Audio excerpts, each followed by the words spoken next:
welcome everybody. We thought we'd take just a minute or two and talk about emotion, right? We've been studying emotion for a few years now and building different models to measure it. I've got Mike Bard and Joe Jones here to walk us through a couple examples and some ideas that we've seen from our client base. And I'll start with you, Mike. What are you seeing as the draw towards emotion measurement, and why does that seems like such a big deal over the last few years for us? A lot of our research is just that one side of the equation, right? Although it all makes sense to us, there is that softer side or emotional side of every decision. And I think as we've started to get into this more, when we mix the two together, it just makes a lot more sense in how our customers, so our clients' customers are making those decisions, and it's just putting them in a better situation and to understand and empathize, I guess, with what's really going on. Good. Joe, you're the brain power behind this model and really been one of your passion projects over the last 18 or 24 months. Tell us a little bit of how you sort of went about this and came to our eventual conclusion here. Yeah, so like Mike was saying, we wanted to find a way to combine that qualitative and quantitative aspect of emotions. So we started with the research first, where we went through hundreds of research publications looking for these different emotions.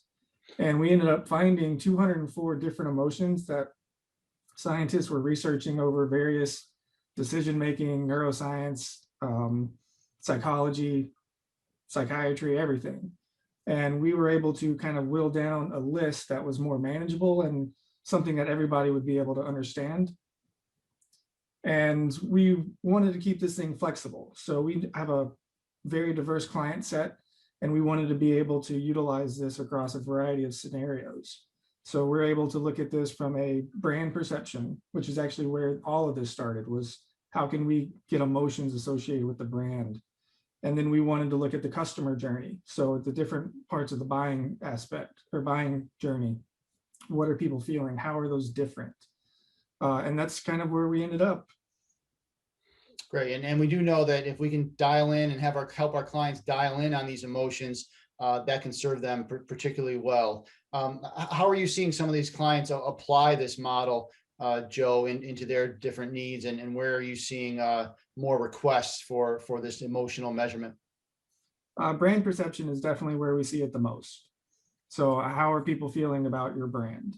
And that's a great place to start. But we're also seeing some clients take a more fine tooth comb approach and looking at how do they feel about different services that they're offering. So we're offering this one service. How do you feel? And how do you feel about this service? And see how are they different and why are they different?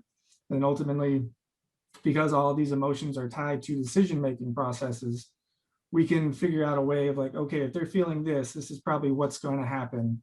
So maybe we want to try to find a way to increase this one emotion or decrease this other emotion, so it's best suited for the client. Great. And Mike Bard, what has been your biggest takeaway, or where have you seen the greatest value to this emotional model that we've been creating here for the last year or so?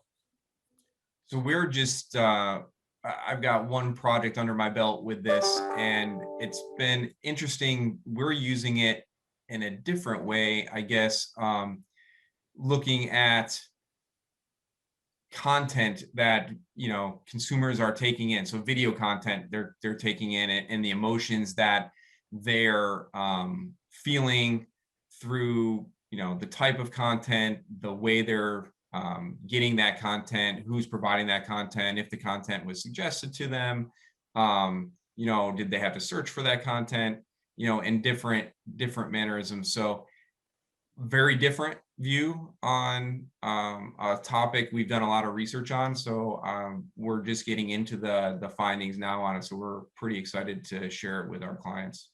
Okay. Well, there you have it. Please read the rest of our newsletter and keep looking for content and thought leadership around this emotional model.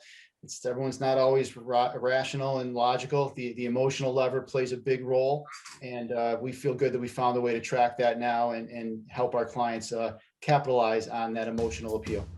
Thank you.